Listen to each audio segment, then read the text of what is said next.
Para celebrar 100 anos da Semana de Arte Moderna, criamos essa série para entender o que foi o movimento e o que ele representou para o país. Nesse episódio, vamos falar sobre a busca dos artistas modernistas por uma identidade nacional na arte e a participação feminina no movimento.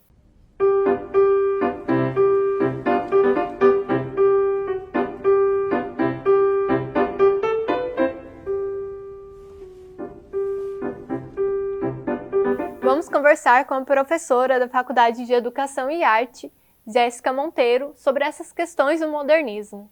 Olá, Jéssica, muito obrigada pela participação. Olá, agradeço também pelo convite.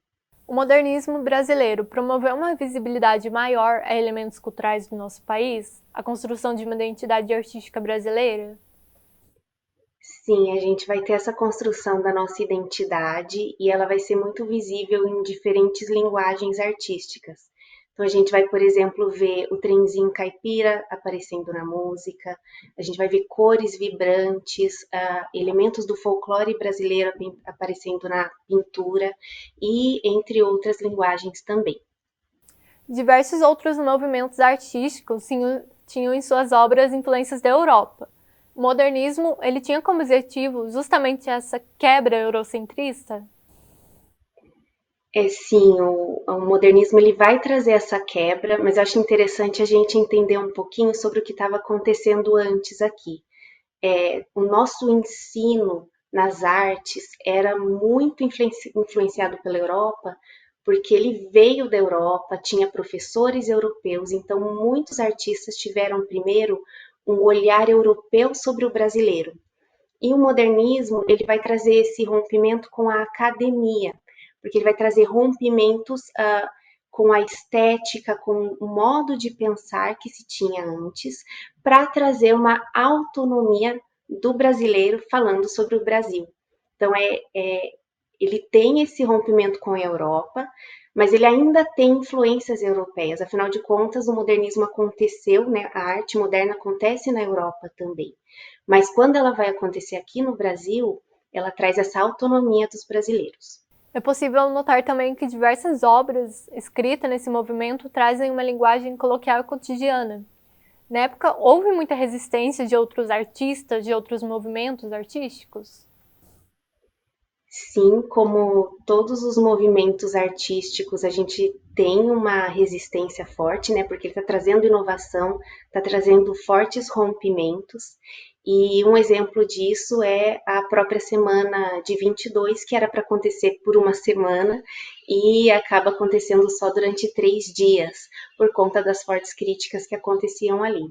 E outro exemplo que eu tenho para trazer é a crítica que o Monteiro Lobato vai fazer sobre a exposição da Anita Malfatti de 1917, onde ele traz essa crítica do olhar estrábico, né?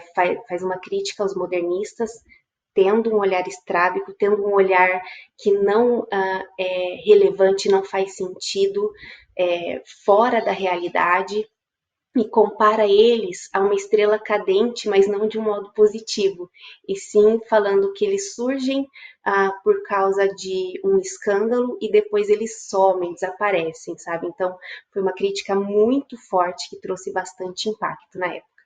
Neste movimento encontramos também grandes artistas femininas, como a Anita Malfatti, que você citou, e também a Tarsila do Amaral. Qual a importância dessas mulheres no modernismo? As duas artistas são bastante importantes. A Anita Malfatti, ela era artista, mulher, solteira, e ela é a primeira artista que vai trazer o maior rompimento aqui dentro desse movimento. Então, a gente já tinha um outro artista, o Lazar Segal, trabalhando com a arte moderna, trazendo algumas inovações, mas o impacto que ele causa não é forte, tanto quanto o da Anitta, né? O impacto dela, principalmente vendo aí a crítica que eu acabei de citar, né? A gente percebe que foi muito forte. E então ela é essa pioneira dentro da arte moderna. Além disso, segundo a pesquisadora e doutora Daniele Nastari, o repertório artístico da Anitta estava à frente de muitos, a ponto dela estar caminhando em inovações em um mesmo período que o Matisse e o Braque estavam na Europa. Então, isso é muito significativo para a história da arte brasileira. E, além disso, a crítica que ela recebe acaba fazendo dela um ponto de convergência de outros pensadores modernistas para conhecer mais, para falar mais, discutir mais e fomentar a modernidade, né, aqui no Brasil. E a Tarsila do Amaral, apesar de não ter participado da Semana de 22, não ter participado muito desse começo de arte moderna, ela vai ter uma participação maior posteriormente e vai trazer vários elementos da modernidade nas suas pinturas, vários diálogos. E uma das pinturas que eu destaco dela é o Abapuru, que vai influenciar o pensamento de antropofagia, também muito discutido dentro do modernismo, que traz essa visão de um Brasil que se alimenta, assim, de algo externo, de uma cultura que é europeia, mas que não copia somente, sim inova e traz algo que é da identidade brasileira. Representatividade feminina, com certeza, chamou certa atenção na época, certo? Afinal, muitos movimentos anteriores ao modernismo eram formados somente por homens.